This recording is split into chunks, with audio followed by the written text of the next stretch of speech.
నేను చదువుకుంది మొత్తం భద్రాచలమే. ఈ భద్రాచలంలో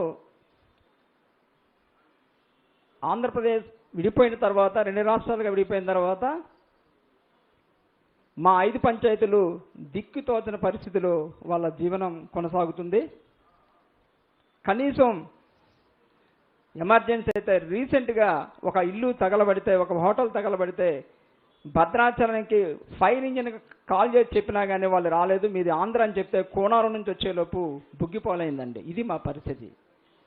అంటే ఇక మా యొక్క బాధలు వర్ణాతీతం. ఇందాక మన సోదరుడు చెప్పినట్టు ఏదైనా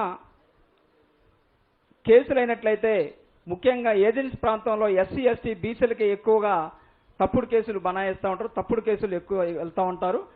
ఆ సందర్భంలో రంపచోడవరం వెళ్ళాలంటే దాదాపు ఇక్కడి నుంచి 140 నుంచి 150 కిలోమీటర్లు వెళ్ళాలి, ఘాటీలో వెళ్ళాలి. ఈలోపు బస్సు ఏదైనా పంచర్ అయితే వాడికి వారెంట్ అయితే తీసుకెళ్లి రాజమండ్రి జైల్లో వేస్తారు. వాడిని మళ్ళీ బెయిల్ తీసుకురావాలంటే సెషన్స్ కేసు అయితే రాజమండ్రిలో బెయిల్ వేయాలి, రాజమండ్రిలో తీసుకురావాలి. ఇవి మా బాధలు. ఇక కలెక్టర్ గారితో పని ఉండాలంటే మేము కలెక్టర్ గారి దగ్గరికి అక్కడికి వెళ్తే 350 నుంచి 400 కిలోమీటర్లు ఉంటుంది పాడేరు.